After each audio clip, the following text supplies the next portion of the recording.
It was a foggy afternoon in East Germany, February 1984.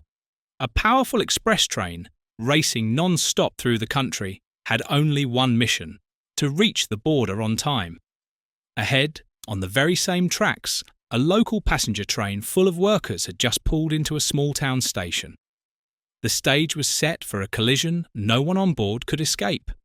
In just a few seconds, orders, fog and fate would collide, and the result would become one of East Germany's most haunting rail disasters. The Hohenthurm train collision of 1984. Hohenthurm, a small town in eastern Germany. Today it is part of the city of Landsberg in Saxony-Anhalt. As of 2012, it had a population of just 1,707 people. The town lies on the former territory of East Germany, the GDR. It is about 16.7 miles or 27 kilometres northwest of Leipzig and 47 miles or 76 kilometres south of Magdeburg. Hohenthurm sits along the Berlin-Halle Railway, a double-track electrified main line that has been in place since 1859. This route carries everything, from local regional trains to long-distance express services, high-speed ICE trains, and heavy freight traffic. During the Cold War, it was also part of a very special system of trains known as the Interzonenzüge, or Transzone trains. These express trains connected West Berlin with Western Germany by cutting straight through East German territory. The rules for them were strict: no unscheduled stops, often no stops at all inside East Germany, and a minimum speed had to be kept at all times. This was done to stop anyone from jumping onto a train in an attempt to escape to the west. But there was a problem. Many railway lines in East Germany were poorly maintained. Keeping the required speed was not only difficult, it was often unsafe. Train drivers soon gave these services a chilling nickname: Die Angst. The Fear. A name that came from the terrifying feeling of racing over neglected tracks at speeds that should never have been attempted. The train at the centre of this disaster was D345, an express service running from Berlin-Friedrichstraße in West Berlin to Saarbrücken in the far southwest of West Germany. To get there, it crossed straight through East German territory, without a single scheduled stop before reaching the inner German border. On this journey, D345 carried 108 passengers. By strict regulation, the train had to leave East Germany no more than 4 hours after entering it. The second train involved was P7523, a regional passenger service running from Bitterfeld to Halle.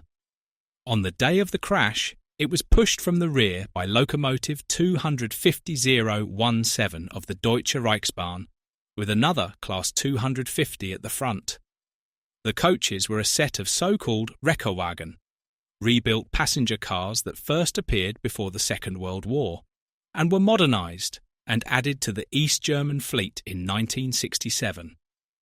Inside, the walls were lined with Sprellerkart, a resin-coated wood material that looked modern but offered little protection in a serious crash. This train had another name among the locals.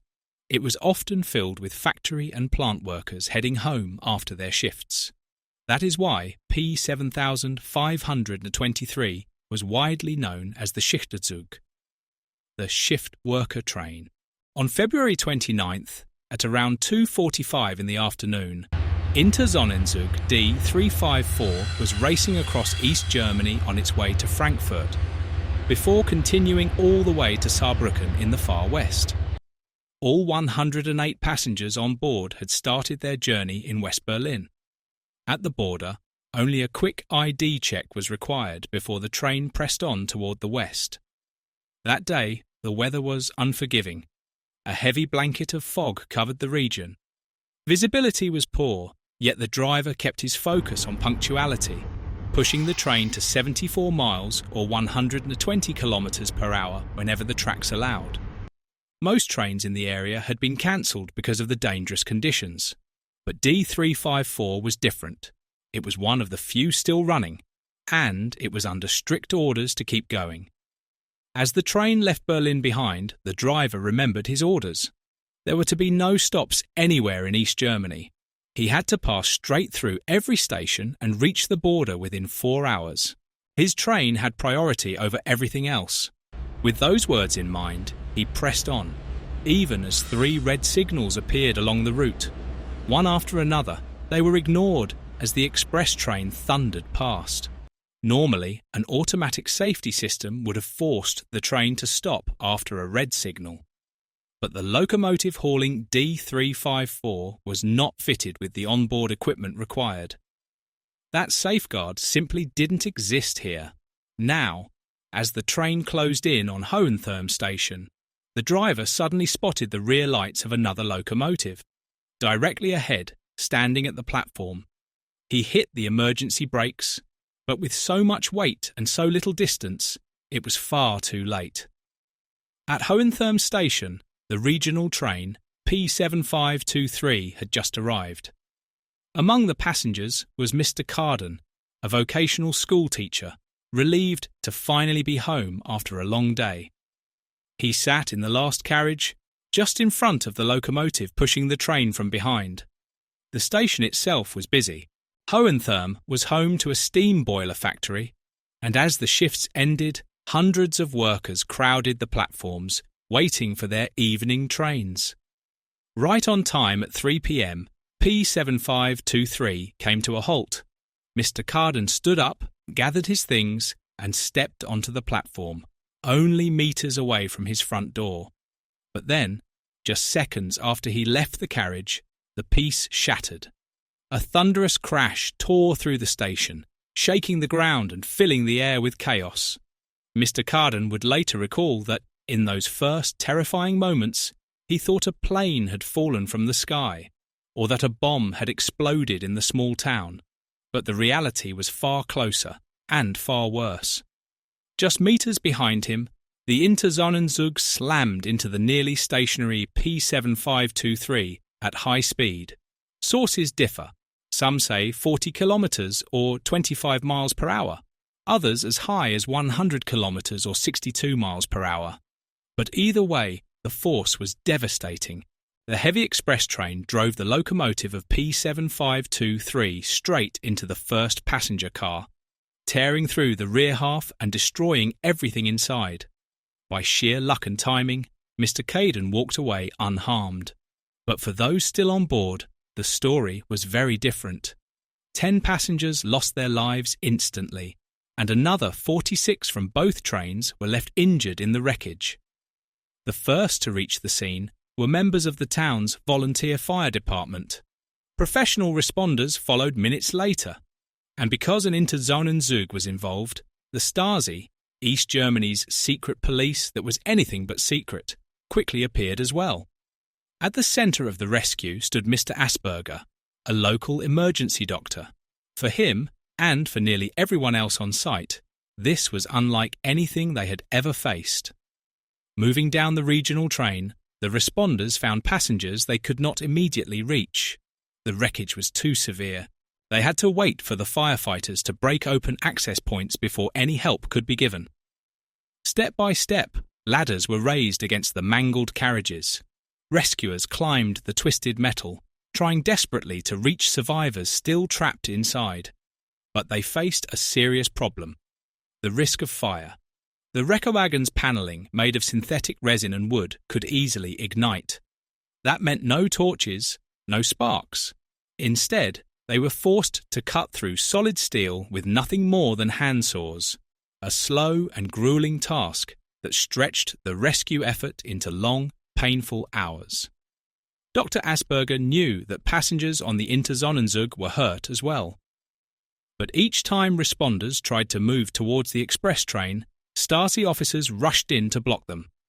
No one was allowed near those passengers without strict control. Only a handful of carefully selected rescuers, working directly under Stasi orders, were permitted to help.